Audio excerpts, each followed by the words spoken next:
শ্মশানঘাটির মাটি সংগ্রহ করা এই কথাটি আমরা অনেক শুনেছি। শ্মশানঘাটির মাটি সংগ্রহ করতে গেলে অনেক পরিস্থিতির শিকার হতে হয়, এটা আমরা কম বেশি অনেক মানুষের কাছেই জেনেছি। এরকম একটি ঘটনা আমাকে পাঠিয়েছেন রংপুর থেকে। আজকে আমি সেই গল্পটাই আপনাকে শোনানোর চেষ্টা করছি। সে আমাকে যেভাবে পাঠিয়েছে আমি ঠিক সেইভাবেই পড়ে শোনার জন্য চেষ্টা করছি। নাম প্রকাশ না করার কারণে তার নামটা এই মুহূর্তে আমি দিচ্ছি রাছেল। রাছেল, তার বয়স আনুমানিক 17 থেকে 18 বছর হবে। তার অনেক আগে থেকেই বেশি ইচ্ছা ছিল জিন ভূত এগুলোকে নিয়ে, কিভাবে জিন দেখা যায়, কিভাবে জিনকে বোঝা যায়, তার চিন্তা ভাবনা থেকেই সে বিভিন্ন সময় বিভিন্ন বুজুর্গ লোক যেমন ফকির ফাকার এগুলো আছে সেগুলোর কাছে সে যেত। কোনোভাবেই যখন জিনের দেখা মিলছে না, সে চিন্তা ভাবনা করলো যে জিন দেখার জন্য সে ভয়ঙ্কর শ্মশানে যাবে এবং সেখান থেকে মাটি সংগ্রহ করবে। আর এই ঘটনাটার করার জন্য তার এক চাচা তাকে উদ্বুদ্ধ করে। সে যদিও বা দেখতে একটু হ্যাংলা পাতলা, কিন্তু তার মনের সাহস ছিল অনেক বড়। এরকম করে কিছুদিন কেটে যাওয়ার পর সে অনেক লোকের কাছ থেকে জানতে চায় শ্মশানঘাটির মাটি সংগ্রহ করতে গেলে মানুষের কি কি ক্ষতি হতে পারে। অনেক চেষ্টা করার পরেও কেউ তাকে এটাতে অনুমতি দিচ্ছিল না। সে এক পর্যায়ে বলা যায় নিজের ইচ্ছাশক্তি এবং অন্য কিছু জানার জন্যই সে এই কাজটি করেছিল। শ্মশানঘাটের মাটি সংগ্রহ করা বেশ কষ্টসাধ্য বিষয়। তারপরেও সে সব কিছুকে হার মানিয়ে নিয়ে সে শ্মশানঘাটের মাটি সংগ্রহ করার একটা সুন্দর পরিকল্পনা করে। যে তাকে মাটি সংগ্রহ করতে বলেছিল সে বলেছিল তোমাকে রাতের আধারে সেখানে গিয়ে মাটি সংগ্রহ করতে হবে। তার এলাকা থেকে বেশ কিছু দূরে সেখানে একটি পুরনো শ্মশানঘাটি আছে। শ্মশানঘাটিতে চারপাশে 4টা লোহার স্তম্ভ দেওয়া আছে। মানুষ যখন মারা যায় তখন সেখানে নিয়ে এসে তার মৃতদেহটাকে পুড়ে ছাই করে দেওয়া হয়। শ্মশানঘাটিতে অনেক সময় অনেক খারাপ কিছু দেখা যায়, কেউ বিশ্বাস করে আবার কেউ করে না। এরকম ইচ্ছা থেকেই যখন সে এত কিছু জানার পর সেখানে মাটি সংগ্রহ করতে যাবে, তার বাস্তব অভিজ্ঞতা সে আমাকে তার ইমেইলের মাধ্যমে পাঠিয়েছে। আমরা সেটুকুই জানার চেষ্টা করতেছি। সেদিন ছিল ভরা শনিবার। রাত যখন 10টা বাজে তখন সে পরিকল্পনা করে কিভাবে সে শ্মশানঘাটির মাটি সংগ্রহ করবে। তার ইচ্ছা ছিল শুধু মাটি সংগ্রহ করবে, অন্য কোনো পরিস্থিতির সাথে তাকে মোকাবেলা করতে হবে এইরকম তার কোনো পরিকল্পনা ছিল না। যেমন কথা তেমন কাজ। সে মাটি সংগ্রহ করার জন্য সেই শ্মশানঘাটির কাছাকাছি যায়। তার আগে একটু বলে রাখা ভালো, সে যাওয়ার আগে তার পরিচিত এক কামারের দোকান থেকে সে অনেক বড় একটা ছোরা বানিয়ে নেয়, সাথে ম্যাচ, আর সে মাঝে মাঝে সিগারেট খাইত। সে কথাটাও সে এখানে বলেছে। তারপরে সে চিন্তা ভাবনা করে মাটি সংগ্রহ করবে। সে যখন তার বাড়ি থেকে প্রায় আধা কিলোমিটার দূরে সেই শ্মশানঘাটি, নদীর এক পাশে নির্জন এক কোনায় শ্মশানঘাটি। সেখানে রাতের বেলা তেমন মানুষ দেখা যায় না। সে অনেক রাতে, শনিবারের রাতে সে মাটি সংগ্রহ করার জন্য সেখানে যায়। রাস্তার মধ্যে সে তার পরিচিত চাচার সাথে দেখা হয়। চাচা তাকে জিজ্ঞেস করলে সে বলে, আমি একটু বাজারের দিকে যাচ্ছি। তার চাচা বলে, এই পাশে রাতে যাওয়া ঠিক হবে না, তুমি অন্য রাস্তা দিয়ে যাও। সে অনেক কিছু কাহিনী টাহিনী বলে সে ওখান দিয়ে যাওয়ারই একটা কথা বলেই সে ওখান থেকে চলে যায়। কিছুটা যাওয়ার পরে তার কাছে আবার একজন পরিচিত লোক আসে। সে বলে, তুমি কোথায় যাচ্ছ? সে বলে, আমি বাজারে যাচ্ছি। সেও তাকে বলে, এই পাশে যাওয়াটা তোমার তেমন ভালো হবে না। সে কোনো কিছু তোয়াক্কা না করে কোনো একটা ভুলভাল কিছু বুঝিয়ে সে ওখান থেকেও চলে যায়। তার ভিতর একটাই ইচ্ছা শক্তি আছে যে যে কোনোভাবেই হোক তাকে শ্মশানঘাটের মাটি সংগ্রহ করতে হবে। কিছু দূর যাওয়ার পরে সে একটা সাদা আবছা আবছা আলো দেখতে পায়। সেটা শ্মশানঘাটি থেকে একটু দূরে। সে ভেবেছিল এটা কোনো হয়তোবা টর্চ লাইট বা কেউ ফোন চাপছে এইরকম কোনো আলো হতে পারে। সে যত কাছে যাচ্ছে আলোটা যেন ঠিক ঠিক শ্মশানঘাটির দিকেই যাচ্ছে। সে ভাবছে হয়তোবা কোনো নাইট গার্ড থাকে যা এই শ্মশানঘাটি রক্ষণাবেক্ষণ করে। তারপরেও সে এসব কিছু মাথায় না নিয়ে সে শ্মশানঘাটির মাটি সংগ্রহ করতে যাবে। কিছু তো যাওয়ার পরে সে দেখতে পেল তার ফোনের যে লাইটটা আছে ওইটা আর জ্বলছে না। সে অনেকবার চেষ্টা করার পরেও তার ফোনের লাইটটা আর জ্বলছে না। এভাবে সে কোনো রকম কিছুটা অন্ধকারের মধ্যেই রাস্তা দিয়ে যাওয়া শুরু করলো। রাস্তা দিয়ে যেতে যেতে সে যখন শ্মশানঘাটির কাছেই যাবে এই রকম একটা সময়ে তাকে ওখানে একটা লোক আবার ডাকলো, এই রাছেল, কই যাও তুমি? সে তাকে বলল, আমি এখানে একটু আসছি। সে বলল, এখানে যে কাজ করার জন্য এসেছো সে কাজটা কিন্তু তোমার করা মোটেও ঠিক হবে না। তারপর সে আবার তার হাতের কাছে একটা ম্যাচ লাইট দিয়ে সিগারেট জ্বালায়। সিগারেটটা পুড়তে পুড়তেই সে লোকটার সাথে কথা শেষ করে। লোকটা চলে যাওয়ার পরপরেই সে শ্মশানঘাটের দিকে যাচ্ছে। এমন সময় একটা বিড়াল ডাকছে অনেকটা জোরে এবং কাঁদো কাঁদো স্বরে। সে ওই বিড়ালের দিকে না দেখে ঠিক শ্মশানঘাটির একটা সিঁড়ি উঠতেই তার পায়ের কাছে কিছু যেন একটা নড়ে চড়ে বসলো। সে নিচের দিকে না তাকিয়ে আর একটা সিঁড়ি উঠতেই যাবে, এই সময় তার কাছে বিড়াল একটা আসলো এবং পায়ের কাছ থেকে যেন সরছেই না। অনেক দূর কষ্ট করার পরে সে ভাবলো, এই বিড়ালটা যদি না সরে তাহলে আমি এখানে যেতে পারবো না। সে তারপরে ওখানে আবার একটা সিগারেট জ্বালায়। সিগারেটটা জ্বালানোর সাথে সাথেই বিড়ালটা যেন কোথায় মিলিয়ে গেল আর দেখা গেল না। তারপরেও সে ওই শ্মশানঘাটির মাটি সংগ্রহ করবেই। এত কিছু যে তার সাথে পরিস্থিতি এইরকম হচ্ছে সেইটার দিকে ভাবার কোনো সময় ছিল না। শ্মশানঘাটিতে ওঠার পরে সে দেখতে পেল শ্মশানঘাটির মাঝখানে ঠিক যেন একটা কলসি আছে।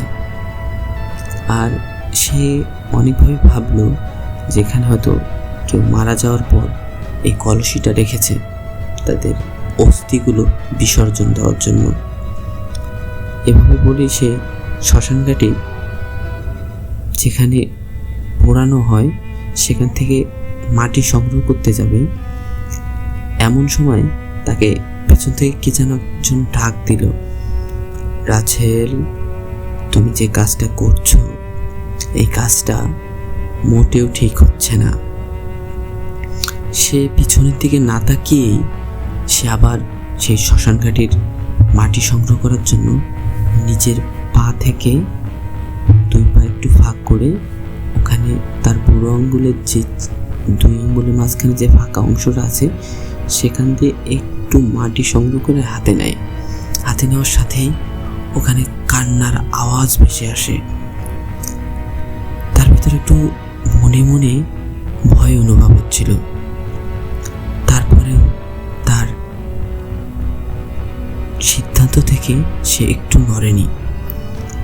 সেখানে মাটি নেওয়ার পরে সেখান থেকে সে চলে আসবে, এমন সময় তার জুতায় কি যেন একটা আটকে যায়। সে জুতাটা তুলতে পারছে না। জুতাটা না তুলতে পারার কারণে সে জুতাটা খুলেই সে ওখান থেকে খালি পায়ে হাঁটা শুরু করে। সেখান থেকে নামার ঠিক পরপরই তার সাথে আর একটা ঘটনা ঘটে যায়। সেই লোকটা এসে তাকে জিজ্ঞেস করে, তুমি এই মাটি দিয়ে কি করবে? সে কিছু না বলেই তার হাতের ছোলাটা বার করে এবং সাথে সাথে একটা সিগারেট জ্বালায়। তারপর সে দেখতে পায় ওই লোকটা আর ওখানে নেই। এভাবেই সে ধীরে ধীরে ধীরে ধীরে সামনের দিকে যেতে থাকে। অনেকটা ভয় ভয় তার ভিতর কাজ করছিল, কিন্তু এসব ভয়কে সে না পাত্তা দিয়ে সে যখন যাচ্ছে তখন থেকে পিছন থেকে একটা মেয়ে মানুষের আওয়াজ তাকে ডাকছে, রাছেল, রাছেল, কই যাও তুমি? এখান থেকে মাটি কেন নিলে তুমি? আর এখান থেকে মাটি নেওয়ার পরিণাম কি হবে তুমি জানো? সে অনেকটাই ভয় পেয়ে আরো জোরে জোরে যাওয়া শুরু করলো। সে যাচ্ছে, সে যেন পিছনে কিছু আওয়াজ শুনে বুঝতে পারতেছে যে তার পিছনে যেন 20 থেকে 30 জন রাস্তা হাঁটছে। সে অনেকটাই ভয় পেয়ে যায়। তারপর সে পিছনের দিকে না তাকিয়ে সামনের দিকে যেতেই থাকে। কিছু দূর আসার পরেই সে দেখতে পাচ্ছে আর কোনো আওয়াজ বা শব্দ তাকে পিছন থেকে ডাকছে না। এমন সময় তার সামনে একটা বিড়াল পড়ে যায়, একটা সাদা বিড়াল। সাদা বিড়ালটা তার দিকে এমনভাবে তাকিয়ে আছে যেন সে তাকে মেরে ফেলবে। সে যে পাশে যায় বিড়ালটাও তার কাছাকাছি যেতেই থাকে। তার পায়ের কাছে যেন বারবার সে ঘুরঘুর ঘুরঘুর করছে, যেন বলছে এখান থেকে তোর যাওয়া হবে না। এমন একটা সময়ে সে একটা কবরস্থানের পাশে দাঁড়ায়।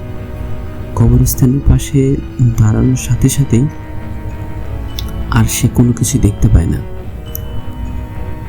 কবরস্থানে থেকে আবার যখন সে হাঁটা শুরু করলো কিছুক্ষণ পরে, আবার তার সাথে সেই ঘটনাটি ঘটতেই থাকে। তাকে ডাকে, তাকে এসব কাজ করতে নিষেধ করে, কিন্তু তারপরেও সে কথা তার একটাই যে যে কোনোভাবেই হোক তাকে এই মাটি সংগ্রহ করতেই হবে। মাটি নিয়ে যাওয়ার সে বাসায় ঢুকবে এইরকম একটা সময়ে তাকে পিছন থেকে যেন তার বাবা ডাকছে, এরকম একটা শব্দ পায়। সে তারপরে পিছে তাকায় না। সে যখন তার বাড়ির ভিতরে পা দেয় তখন থেকে সব শব্দ সব কিছু বন্ধ হয়ে যায়। তারপরে সে ঘরে ঢুকে দেখে তার বাবা ঘুম আসছে, পাশে তার আম্মু শুয়ে আছে। এরকম পরিস্থিতিতে সে যখন তার মাটিগুলো হাতে দেখতে যাবে সেখানে আর মাটি নেই। সে অনেক খোঁজাখুঁজি করার পরেও সে যখন মাটি পাচ্ছিল না তখন সে ভাবছিল হয়তো মাটিগুলো পড়ে গেছে। এই অবস্থায় সে অনেক চিন্তা ভাবনা করে রাতে শুয়ে পড়ে। সে রাতে সে একটা ভয়ঙ্কর স্বপ্ন দেখে। স্বপ্নটা তার বাস্তব জীবনের সাথেই সব মিল আছে।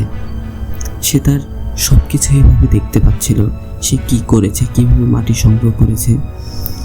এমন সময় তার স্বপ্নের ভিতরে একজন এসে বলছে, তুমি যেখান থেকে মাটি সংগ্রহ করেছ সেখানেই মাটিটা রেখে আসবে। এবং সে স্বপ্নের ভিতরে বলতে থাকে, আমি এই মাটি তো আমার কাছে আর পাই নাই। সে বলল, যেখানে মাটিটা পড়েছে সেখান থেকেই নিয়ে গিয়ে মাটিটা রেখে আসবে। সে এত কিছুর পরেও সে কোনোভাবেই বলতেছে না যে সে মাটি নিয়েছে।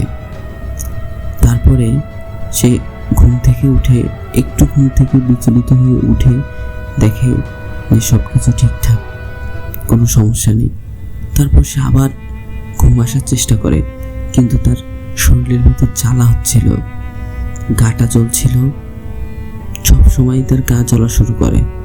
এই অবস্থাতে সে হাত মুখে পানি দিয়ে এসে আবার শুয়ে পড়ে। শুয়ে পড়ার কিছুক্ষণ পরেই তার পা যেন কি যেন একজন টেনে তাকে বিছানা থেকে নামাচ্ছে। সে বুঝতে পারছে না, তার পা যেন কাজ করছে না।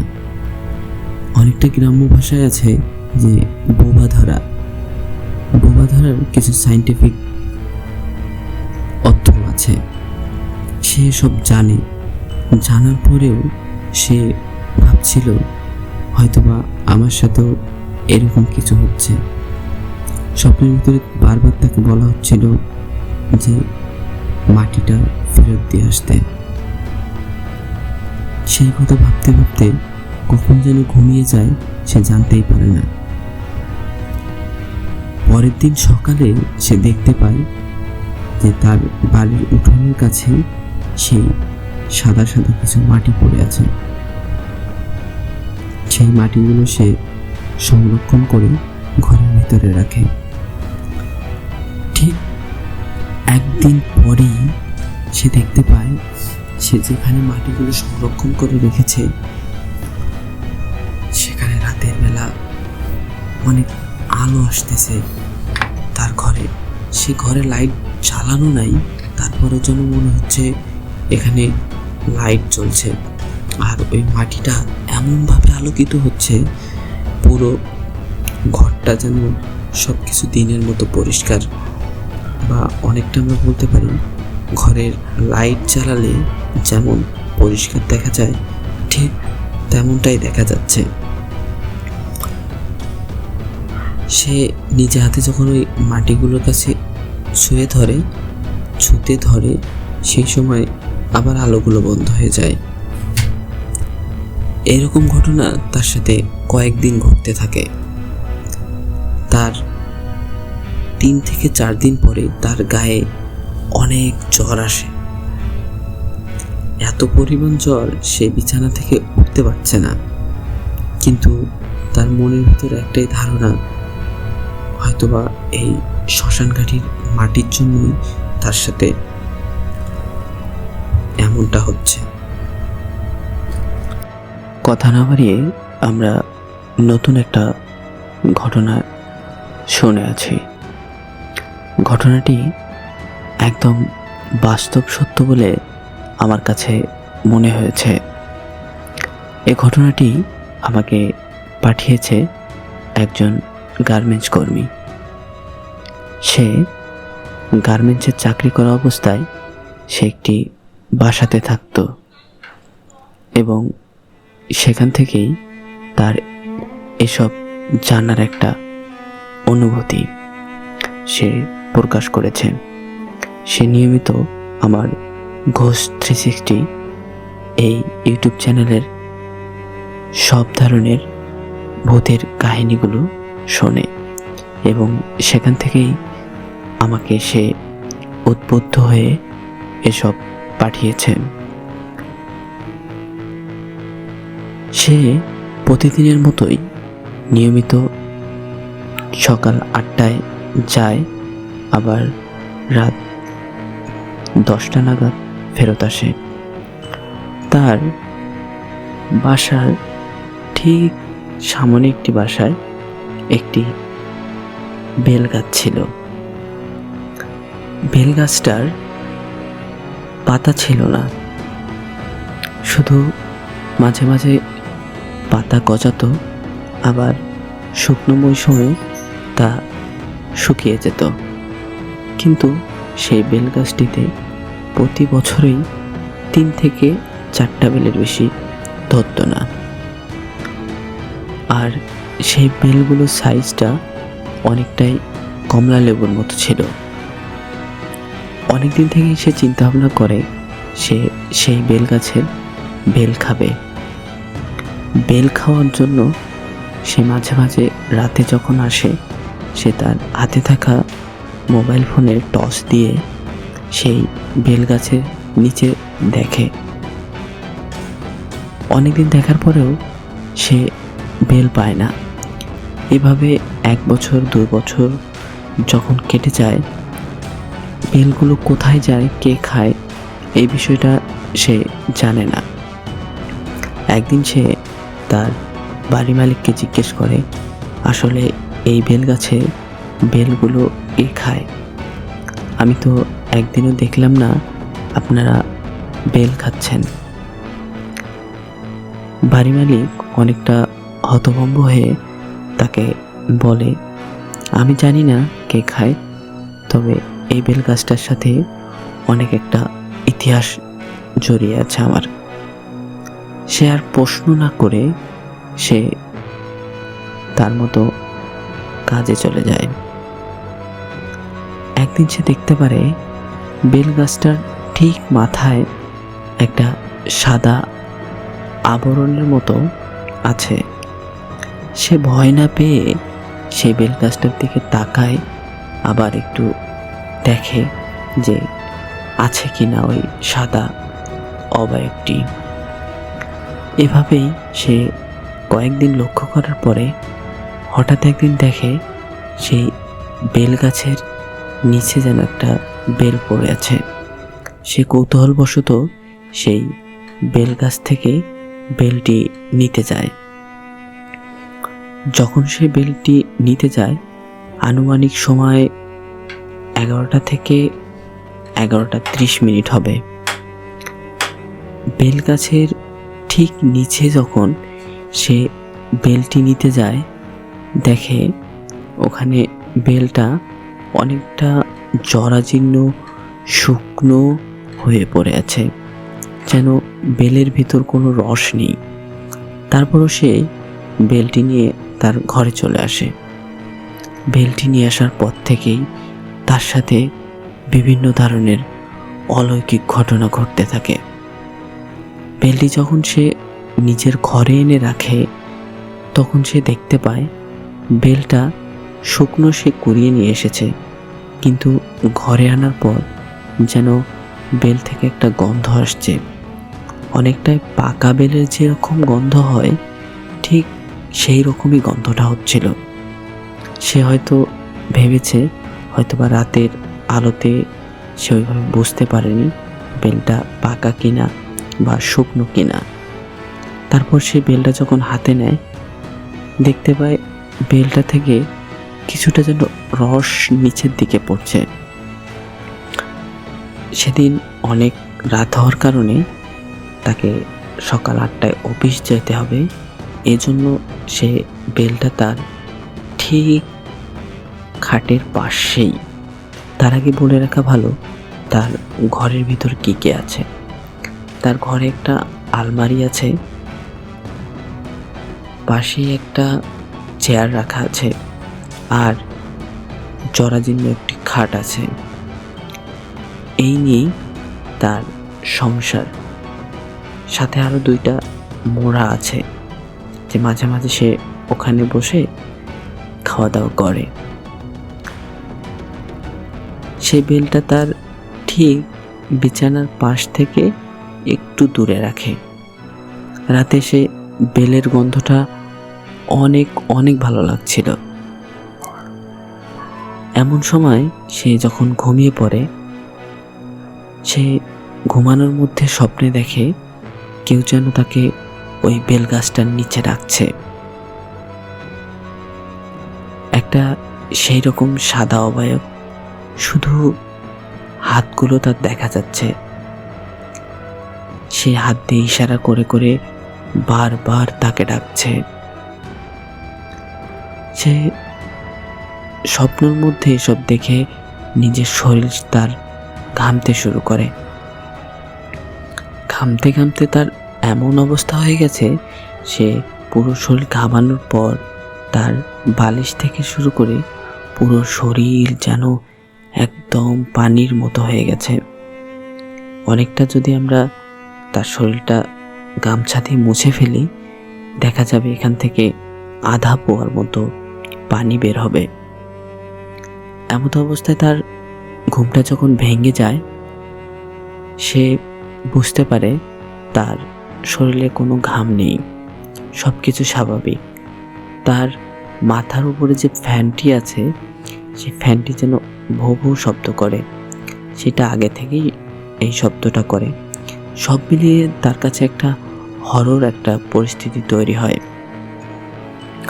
এমন পরিস্থিতিতে সে বেলের গন্ধটা সবসময় তার নাকের কাছে সে ঘোরাঘুরি করছে। আসলে এটা বেল কিনা সে ফাটিয়ে দেখার জন্য যখন যাবে, তখন সে তার হাতের কাছে একটা ছোট্ট একটা লাঠি দিয়ে যখন আঘাত করে, বেলটা যেন এত পরিমাণ শক্ত যেন পাথর হয়ে গেছে। পাথরকে যেমন কোনো শক্ত কিছু দিয়ে ভাঙা যায় না, তেমনি বেলটাকেও যেন সে সহজে ভাঙতে পারছে না। তারপর সে এসব চিন্তাভাবনা বাদ দিয়ে আবার ঘুমিয়ে পড়ে। ঘুমিয়ে পড়ার পর পরের দিন রীতিমতো আবার সে অফিসে যায়। অফিসে যাওয়ার পর সে আবার যখন ফিরে আসে, সে বাসায় আসতে আসতে চিন্তা করে যে সে আজকে বেলটা খাবে। এরকম একটা চিন্তা ভাবনা করে সে যখন বাসায় আসে, সে বাসায় এসে দেখতে পায় যে বেলটা আর তার ওখানে নেই। সেই গাছেই যেন বেলটা আবার ঝুলছে। এমন একটা অবস্থায় তার শরীরে কাটা দিতে শুরু করে। সে নিজে হাতে বেলটা কুড়িয়ে এনেছিল। কুড়িয়ে আনার পর সে আর বেলটাকে তার বিছানার পাশে দেখতে পাচ্ছে না।